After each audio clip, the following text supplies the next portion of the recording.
दोस्तों शुरू करने से पहले मैं आपको डिस्क्लेमर देना चाहूँगा कि वीडियो सिर्फ और सिर्फ एजुकेशनल पर्पस के लिए है। यहाँ पे आपको इन्वेस्टमेंट एडवाइस नहीं दी जाती है, तो वीडियो को देखकर आप सीख सकते हो और इन्फॉर्मेशन को ले सकते हो। बाकी इससे पहले एक वीडियो मैं आपको दे चुका हूँ, जिसको अगर आपने देखा नहीं तो आप जरूर से देख लेना। यहाँ पे हमने बेयर मार्केट यानी निफ्टी जो डे चार्ट के अंदर बेयर टेरिटरी में एंटर कर चुका है उसके ऊपर बातचीत की है।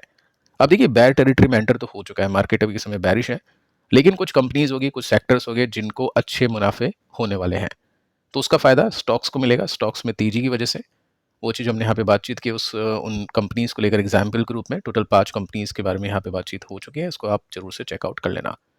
अब देखिए यूएस के मार्केट पे आते हैं। अभी डाउ जोन्स तो 38 पॉइंट्स नीचे है ओनली, लेकिन स्टार्टिंग में गिरा था अच्छा खासा, उसके बाद में वी शेप रिकवरी है। नेस्टेक को भी देख लेते हैं तो ये 116 पॉइंट्स नीचे है, आधे % की मंदी, ये भी ज़्यादा गिरा था, अभी रिकवरी है। फैंग की बात करें 1% से ज़्यादा नीचे था, बट अभी 1% से कम नीचे है, 0.80%। ऐसा क्यों हो गया, एकदम से नीचे कैसे आ गए मार्केट, उसके बाद में रिकवरी भी क्यों आ रही है? देखो जीडीपी डेटा अच्छा था, मतलब हमने देखा कि 3.8% के साथ में यूएस बड़ा, एक्सपेक्टेशन थी 3.3% की, तो डेटा अच्छा था। लेकिन कुछ पाने के लिए कुछ आपको खोना पड़ता है। अगर आपको ग्रोथ चाहिए तो उसके साथ में आपको इन्फ्लेशन भी मिलेगा, और इन्फ्लेशन मिलेगा तो रेट कट की जो उम्मीद है वो कट होगी, यानी कम होगी। अभी आप देखोगे ना तो आर्टिकल के अंदर आपको देखने को मिलेगा कि ग्रोथ आई है अच्छी, एक्सपेक्टेशंस बीट हो चुकी है, तो उसकी वजह से रेट कट की जो उम्मीदें हैं वो कम हुई है। तो रेट कट की एक्सपेक्टेशंस कम तो मार्केट नीचे, लेकिन फिर इन्वेस्टर्स को पता चला कि ये सब तो चलता रहता है, ग्रोथ आएगी कभी नहीं आएगी, रेट कट ले दे के होना ही है, तो वापस से बाइंग अभी चल रही है। ठीक है, तो ये सिचुएशन अभी के समय यूएस की मार्केट की। देखते हैं इंडिया की जीडीपी किस तरह से ग्रोथ लाती है।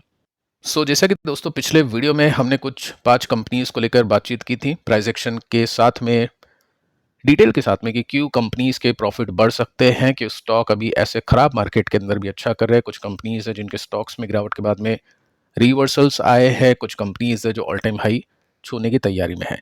अभी हम डिफरेंट कंपनीज को देखने वाले, यानी ऐसी कंपनीज जिनके नंबर्स खराब आ रहे हैं और जिनके नंबर्स खराब आ भी सकते हैं, और स्टॉक ऊपर तो नहीं लेकिन नीचे की तरफ जा रहे हैं, लेकिन कंपनीज में दम है, ग्रोथ कंपनीज है, फंडामेंटली स्ट्रॉन्ग कंपनीज है।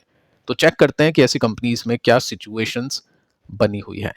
अब देखिए जो फर्स्ट कंपनी है टाटा इन्वेस्टमेंट है, 6% के साथ में स्टॉक नीचे गया। अब यहाँ पे क्या रीजन है कंपनी के स्टॉक के गिरने के पीछे का? जस्ट प्रॉफिट बुकिंग, क्योंकि 128 का पी अभी आपको यहाँ पे दिखाई देगा। उसके बाद में आप स्प्लिट करोगे स्टॉक्स को, और उसके बाद में अननेसेसरी बाइंग होगी, तो डेफिनेटली जब खराब मार्केट होगा ना तो प्रॉफिट बुकिंग भी अच्छी खासी होगी। जैसे आपने देखा यहाँ पे ब्रेकआउट मिला था स्प्लिट की न्यूज़ के बाद में, उसके बाद में तेजी बनी और अभी स्टॉक नीचे है। तो जब भी आप देखना चाहो ना कि स्टॉक ऊपर जा रहा है, तो क्या स्टॉक गिरने के बाद में वो रिवर्स हो चुका है या नहीं, यानी नेगेटिव हो चुका है या फिर नहीं। तो उसके लिए आप क्या कर सकते हो, उसके लिए आप कैंडल को देख सकते हैं। पिछली जो भी कैंडल थी उसके लो को देखिए, उसके लो से नीचे अगर क्लोजिंग हो जाती है तो वो टेक्निकली फिर वो रिवर्स हो जाता है, नेगेटिव हो जाता है। लेकिन दोस्तों अभी तक यहाँ पे ऐसा कुछ भी देखने को नहीं मिला है। तो ठीक है, देखते हैं आने वाले कुछ दिनों में किस तरह से आप रिएक्शंस देखने को मिलेगा, किस तरह से परफॉर्मेंस यहाँ पे हम देख सकते हैं।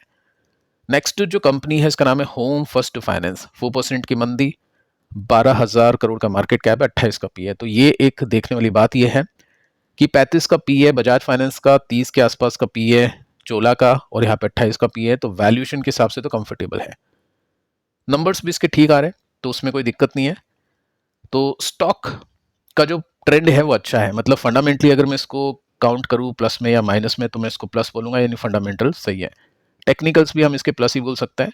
बाकी वीकली चार्ट में देखिए तो 16% का यहाँ पे गैप बचा हुआ है अपने सपोर्ट को लेकर, लेकिन क्योंकि इसकी जो वैल्यूएशन है वो इतनी अनकंफर्टेबल नहीं है, तो ये जो एक्सपेक्टेशंस है ये इन्वेस्टर्स नहीं करेंगे। इन्वेस्टर फिर देखेंगे डे चार्ट के अंदर क्या सिचुएशन है, तो डे चार्ट के अंदर स्टॉक अपने सपोर्ट के आसपास है। तो कंपनी ठीक है, बस अभी मार्केट अभी खराब था तो उस वजह से कंपनी का स्टॉक नीचे आया।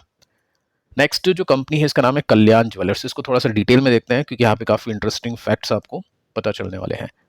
3% स्टॉक लुढ़का आज के दिन। देखो यहाँ पे दिवाली भी है, उसकी वजह से भी बाइंग होनी चाहिए, फेस्टिव सीजन भी है, अब शादियां भी आएगी तो उसकी वजह से भी बाइंग होनी चाहिए। लेकिन यहाँ पे उल्टी गंगा कैसे बह रही है, उल्टा सब कुछ कैसे हो रहा है उसको चेक करते हैं। 47,000 करोड़ का मार्केट कैप, 60 का पी रेशो है इसका, और इसमें अगर मैं वैल्यूएशन की बात करूँ तो वैल्यूएशन के अंदर भी कंपनी प्लस में है, यानी अच्छी बात है कि कंपनी का एक तो ईपीएस बढ़ रहा है, और उसके बाद में कंपनी का जो पी था 120 का वो भी आधा हो चुका है, 60 के आसपास हो चुका है, तो प्लस पॉइंट है, अच्छी बात है कि डिस्काउंट वैल्यूएशन में मिला है। यानी कंपनी अपने प्रॉफिट को तो इंक्रीज करी, लेकिन स्टॉक का प्राइस गिरा है, तो उस वजह से जो वैल्यूएशन है वो काफ़ी कंफर्टेबल हो चुकी है प्रीवियस वैल्यूएशन के कंपैरिजन में। देखते बड़े प्लेयर्स क्या कर रहे हैं। यहाँ पे एफ को देखें तो एफ अभी इसमें बिकवाली कर रहा है, मतलब पिछले क्वार्टर में थोड़ा सा बेचा है, बाकी कुछ खास नहीं बेचा। डीआईस का देखें हम, सितंबर 24 से लेकर जून 25 तक तो अनचेंज है, और वैसे देखें तो पिछले क्वार्टर में डीआईएस ने बाइंग की है, तो ज़्यादा चेंजेस इसमें देखने को नहीं मिले। यहाँ पे कुछ बड़े मेजर चेंजेस नहीं है, तो इंट्राडे प्लेयर्स या ऑपरेटर हम बोल सकते हैं, वो अभी इसमें प्ले करने की कोशिश कर रहे हैं। अब देखो आरोप तो काफ़ी लगे इसके ऊपर कि एक म्यूचुअल फंड है, उसको इस कंपनी के फाउंडर प्रमोटर ने पैसे दिए थे कि आप हमारे स्टॉक को खरीद लो, उसकी वजह से स्टॉक चल जाएगा, मैनिपुलेशन होगा। तो ये भी न्यूज़ आई थी, लेकिन डिनाई कर दिया था फंड मैनेजर ने कि ऐसा कुछ भी नहीं हुआ। लेकिन ठीक है, अभी देखोगे ना तो यहाँ पे जब स्टॉक इतना गिरा, तो उसके पीछे का रीज़न बनना चाहिए था कि एफ की होल्डिंग गिर गई। देखो ये होल्डिंग तो वैसी की वैसी है, डीआईएस की होल्डिंग वैसी की वैसी है पिछले कुछ क्वार्टर में, पब्लिक की होल्डिंग भी वैसी की वैसी है, तो स्टॉक को किसने बेचा? प्रमोटर के अंदर भी कुछ खास नहीं है यहाँ पे चेंजेस। स्टॉक ऊपर नीचे जब जाता है, जब चेंजेस होते हैं, कोई बड़ी बाइंग होती है, बड़ी सेलिंग होती है, तो यहाँ पे ठीक है, ये थोड़ा सा एक गुत्थी बन गई है, कन्फ्यूजन यहाँ पे बन गई है। बाकी मैं आपको बता चुका हूँ ईपीएस की बिल्डिंग, तो एक बार आप दोबारा देख लो। 22 में 224 का प्रॉफिट, 400, 600, 700, 800, तो प्रॉफिट ठीक है, प्रॉफिट में इतनी कोई खास दिक्कत नहीं है। ठीक है, तो सब कुछ ठीक होने के बाद भी स्टॉक अंडर परफॉर्म कर रहा है, तो इसको डेफिनेटली फंडामेंटली तो मैं कहूंगा कि स्टॉक अभी भी अच्छा है, कोई दिक्कत नहीं है। टेक्निकली थोड़ा सा वीक है, देखते क्या होता है आगे चल के। बाकी 42% स्टॉक अभी नीचे है, अच्छी कंपनी है, होल्ड करने के लिए इन्वेस्टर मेरे हिसाब से तो देखना पसंद करेंगे, क्योंकि फंडामेंटली कोई भी इसमें रीज़न नहीं है। हाँ, टेक्निकली वीकनेस इसमें देखने को मिल रही है, तो टेक्निकल जो बेसिस पे जो बाय करते हैं वो नेगेटिव यहाँ पे हो रखे हो गए। अभी इसको थोड़ा सा डिटेल में देखते हैं, तो यहाँ पे जो इसका मेजर सपोर्ट है 10% नीचे है, यानी इतना गैप अभी और इसमें देखने को मिल रहा है। पिछले कुछ दिनों से कंटिन्यूसली इसमें गिरावट चल रही है, तो सब कुछ ओके है, सब कुछ ठीक है। टेक्निकल स्टॉक नेगेटिव है, तो लॉन्ग टर्म इन्वेस्टर को तो ऐसी कोई चिंता वाली बात नहीं है, क्योंकि फंडामेंटल अभी भी इसमें ठीक देखने को मिलता है। देखते दिवाली के टाइम पर कंपनी कैसे करती है। बाकी इंटरनेशनली भी कंपनी काफ़ी अच्छे एक्सपेंशन कर रही है, दुबई में और भी काफ़ी सारी जगह अपने स्टोर्स कंपनीज ये कंपनी मतलब ओपन कर रही है। अब देखिए यहाँ पे नंबर्स भी देख लेते हैं एक बार हम इसके, तो वो भी ठीक है, पिछले क्वार्टर में बीट किया, और पिछले से पिछले क्वार्टर में इनलाइन, उससे पहले भी इनलाइन, तो कोई ऐसी दिक्कत इसमें देखने को नहीं मिलती है। और कुछ सूचना होगी तो मैं आपके साथ में जरूर इसमें शेयर करूंगा। एक और कंपनी है जिसके बारे में काफ़ी सारे क्वेश्चन आ रहे हैं, ट्रेंड, ये भी काफ़ी गिर रहा है, 177 रुपीज़ नीचे है, 4% के साथ में स्टॉक नीचे गया। 1.5 लाख करोड़ के आसपास का मार्केट कैप, 100 का पी अब इसका हो चुका है, डी मार्ट की तरह। एक टाइम था जब बहुत महंगा हो गया, तो 200 प्लस भी पहुंच गया था, लेकिन अभी के समय वापस से ये अपनी प्रीवियस वैल्यूएशन पे आ चुका है। देखो नंबर्स का यहाँ पे दिखेगा नहीं गूगल पे कि कैसे नंबर्स आए, अच्छे बुरे। जस्ट मैं आपको दिखाना चाहूंगा कि रेवेन्यू इसका 18% के साथ में बढ़ा, लेकिन नेट इनकम इसकी 9% के साथ में बढ़ी।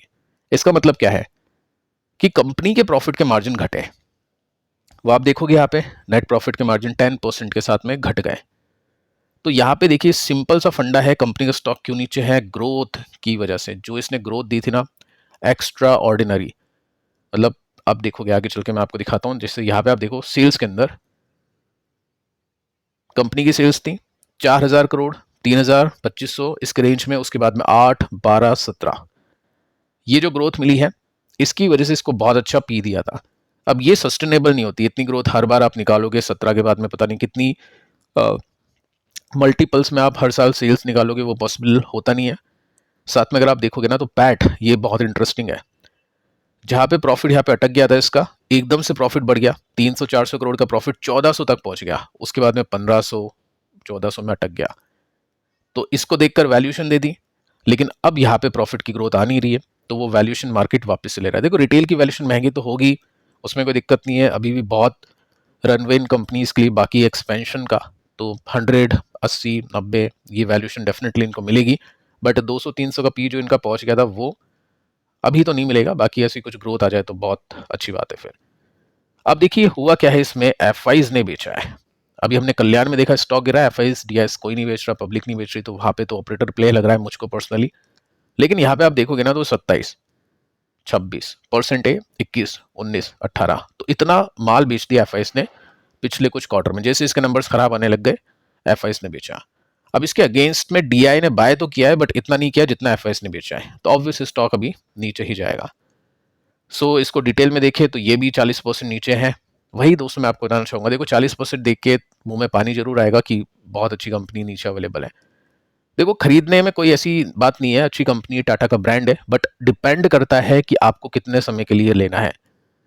पैसे है एफडी की तरह लगाने हैं कि चलो रख दिया, पैसे लगा दिए तो ठीक है। बाकी अगर आपको रिटर्न्स निकालने अभी कुछ टाइम में, कुछ क्वार्टर्स में, कुछ साल में, तो दिक्कत है।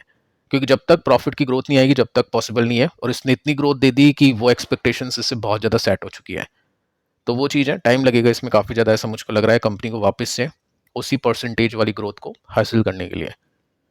साथ में अगर आप देखोगे ना तो यहाँ पे टेक्निकली भी काफ़ी वीक है। ये कुछ सपोर्ट रेसिस्टेंस इसने लिए हैं, यहाँ से ब्रेकआउट किया, टिक नहीं पाया, अब ये रेसिस्टेंस इसमें बन चुका है। तो वीकनेस काफ़ी है। और बार बार जब कंपनी अपने सपोर्ट को टच करेगी तो वीकनेस की वजह से ब्रेकडाउन के चांसेस बढ़ जाते हैं। तो फिलहाल अगर शॉर्ट टर्म के लिए देखना है तो कोई इसमें है नहीं। फंडामेंटली भी आप देख सकते हैं नंबर्स खराब है, सब कुछ वीक है। और जो कमेंट्री थी मैनेजमेंट की वो भी खराब थी, टेक्निकल्स भी खराब है। ठीक है, लॉन्ग टर्म इन्वेस्टर अगर रिस्क मैनेजमेंट के साथ में अपने एलोकेशन को ले रखे हैं तो बहुत अच्छी बात है। शॉर्ट टर्म वाले हैं तो अभी कुछ खास यहाँ पे है नहीं। तो फिलहाल दोस्तों इस वीडियो में इतना ही।